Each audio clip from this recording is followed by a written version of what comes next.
Hi guys, it's me, Clara Matos. So for today's video, magluluto nga po ako ng ampalaya. So hayaan nyo na akong ganyan yung itsura ko.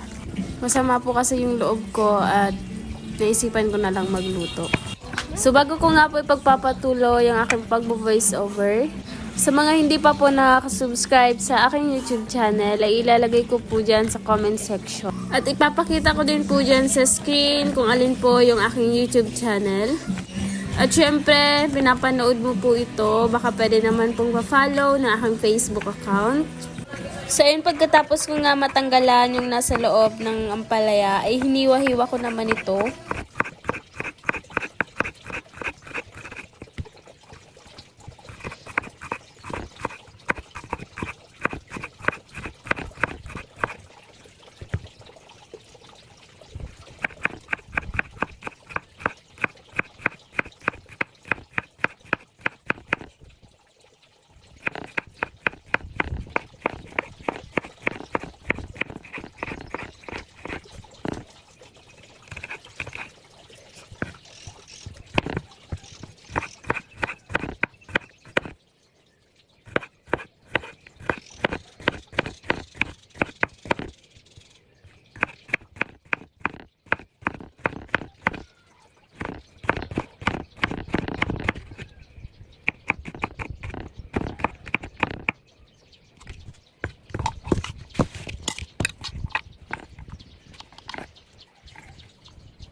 Pagkatapos kong hugasan ay nilagyan ko nga ng konting asin at ibababad natin yan sa tubig para matanggal ng konti yung pait.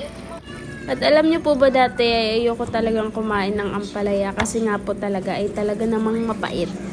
Pero ngayon na matanda na tayo ay talagang sakto naman sa panlasa na natin.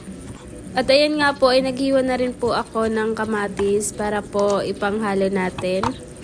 At syempre hindi mawawala yung ating sibuyas at bawang.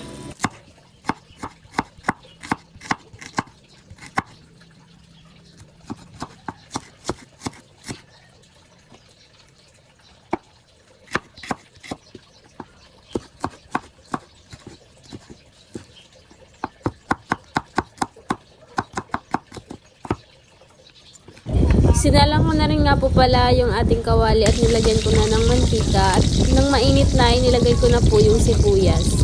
At syempre uunahin natin ilagay sa mantika yung sibuyas para yung bawang kapag nilagay natin ay hindi siya masyadong masunog. At nilagay ko na nga rin po yung kamatis at nang medyo luto na inilagay ko na rin po yung ampalaya.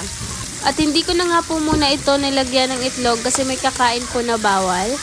At meron ngang tirang isdang isang piraso, yun na nga lang yung nilagay ko.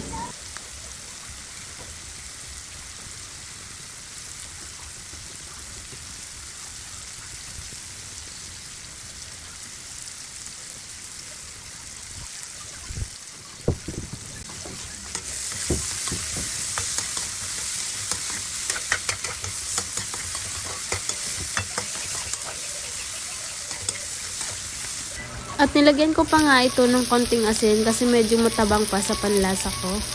At ito nga, luto na yung ating ulam.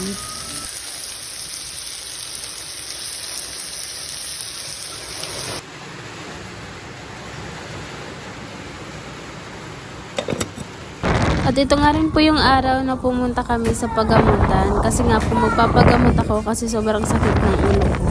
Yung sabi nga po ay nausog daw po ako. Hindi ko alam kung anong tawag yun sa inyo. At nung dumating nga po kami sa pagamutan ay madami-dami na rin yung nagpapagamot. At pag kami nga ay nagkakasakit ay palagi kaming dito pumupunta. So ayun na lang po muna for today's video. Sa mga hindi pa po nakasubscribe sa aking YouTube channel, please subscribe.